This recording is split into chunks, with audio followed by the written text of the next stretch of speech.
రంజీ ట్రోఫీలో పాల్గొనడానికి ఆసక్తి చూపని భారత ఆటగాళ్లను తిరిగి దారిలో పెట్టడానికి బీసీసీఐ కఠిన చర్యలు చేపడుతుంది. దేశవాళీ టోర్నీలో తప్పక ఆడాలని ఇప్పటికే ఆదేశాలు జారీ చేసిన విషయం తెలిసిందే. అయితే తాజాగా బీసీసీఐ మరో కొత్త నిబంధనలను సిద్ధం చేస్తుంది. ఐపీఎల్ ఆడాలంటే కనీసం 3 నుండి 4 రంజీ మ్యాచ్లు ఆడేలా నిబంధనలు తీసుకురావడానికి బీసీసీఐ ప్రయత్నిస్తున్నట్లు సమాచారం. ఈ విషయంపై ఓ బీసీసీఐ అధికారి మాట్లాడుతూ, కొంతమంది ఆటగాళ్లు రెడ్ బాల్ క్రికెట్ ఆడటానికి ఆసక్తి చూపట్లేదు. భారత జట్టుకు దూరంగా ఉంటే ముస్తాక్ అలీ టీ20 టోర్నమెంట్లో కొన్ని మ్యాచ్లు ఆడుతున్నారు. కానీ రంజీ ట్రోఫీ సమయంలో రాష్ట్ర జట్టుకు అందుబాటులో ఉండట్లేదు.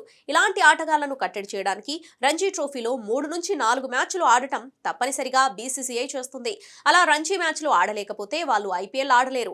ఆ ఆటగాళ్లను ఆయా ఫ్రాంచైజీలు విడుదల చేసిన ఐపీఎల్ వేలానికి కూడా వాళ్ళు అనర్హులే అని తెలిపారు.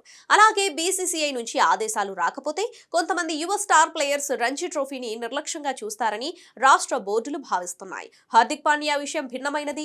ప్రస్తుతం అతను రెడ్ బాల్ క్రికెట్ ను సమర్థవంతంగా ఆడలేని స్థితిలో ఉన్నాడు.